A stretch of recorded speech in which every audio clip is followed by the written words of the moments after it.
Do you want to know what I hate the most about your gaming friends? Well, not just yours, obviously my gaming friends as well. But you'll probably know them. They're mostly the people that say crap about your games and everything. But I'm just going to tell you the top 6 things that I don't like. And then naturally you will have your top 6, but this is my top 6 for right now. Okay. So we'll start off with number 1.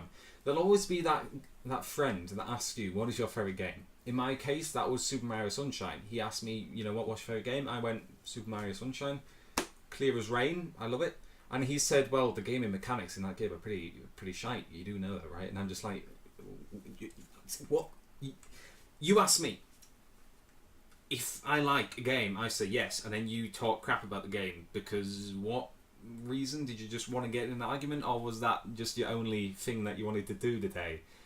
Eek. Like, you'll probably have people do that to you as well. They'll ask you what's your favourite game. You'll say whatever, Fallout 4, Bioshock, Call of Duty. They will say bad things about it, and you will probably get into an argument, which is between 10 or 20 minutes long, which actually depends on what kind of an arsehole your friend is. Yeah, so let's go on to number 2, which is friends that don't work in a team. Now, you'll probably know this from Battlefield 3, Battlefield 4, literally all the Battlefields really. Any multiplayer game. Any multiplayer, even co-op. There'll always be those friends where you're sat with 3 people on a couch, you're playing multiplayer in a team, co-op, and then you'll notice something very fundamentally wrong with the one on your right. He's an arsehole, and the reason he's an arsehole is because he won't work in a team. Whatever you do, he will not walk with you, he will not go with you, he will not help you, he will run ahead, get the enemies after him, then run past you again, so they go after you. It's like his whole life is... his whole life, yes, it revolves around just making your life and the friend on your left's life just absolutely miserable by just not working in a team. If you don't want to play in a team, if you don't want to play a multiplayer game or a co-op game, then just play single player. Seriously, obviously there's always going to be that guy that doesn't work in a team, but you're pretty much a dick, to be honest. I mean, if you're trying to be a dick, then you're doing a really good job, and there's nothing really wrong about it. But if you're not trying to be, and that's what you do all the time, then it really becomes old quite quickly. So that brings us on to number 3. And number 3 is something that you will probably know quite a lot if you are a gamer, and that is your friends hyping you up for a game that you know is going to be probably pretty crap. Yeah.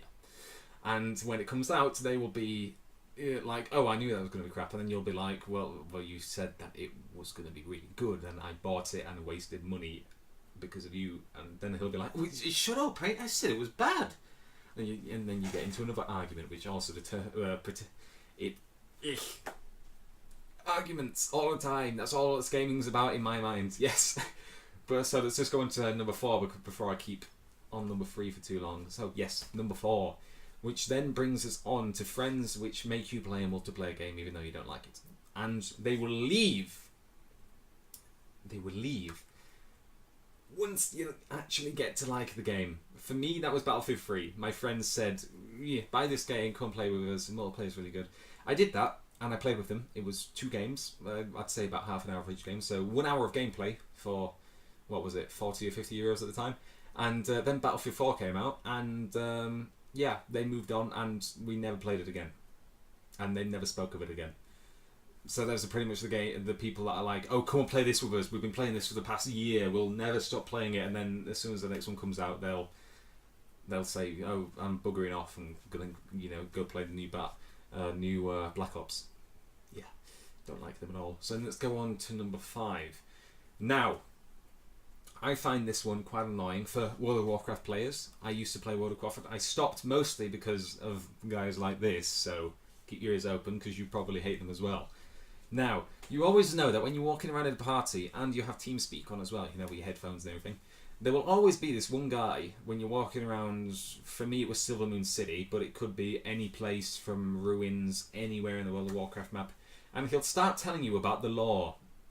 Like, you'll be like, oh, look at the bloody scenery, it's absolutely awesome, it's just mystery everywhere.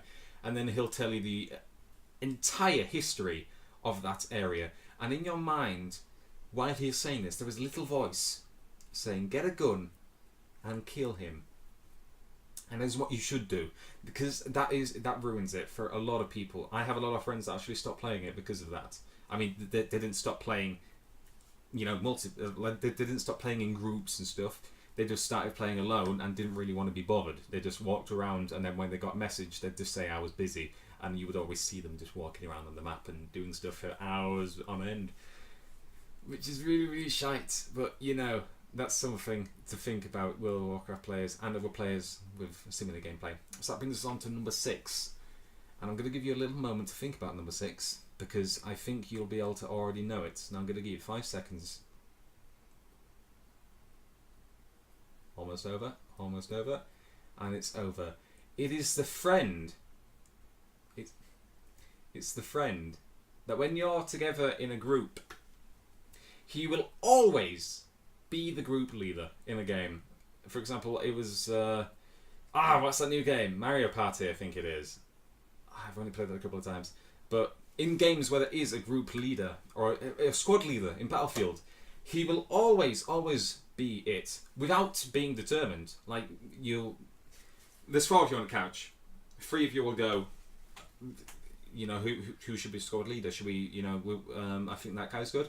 And then there's this one guy who just naturally just goes, boop, it's me.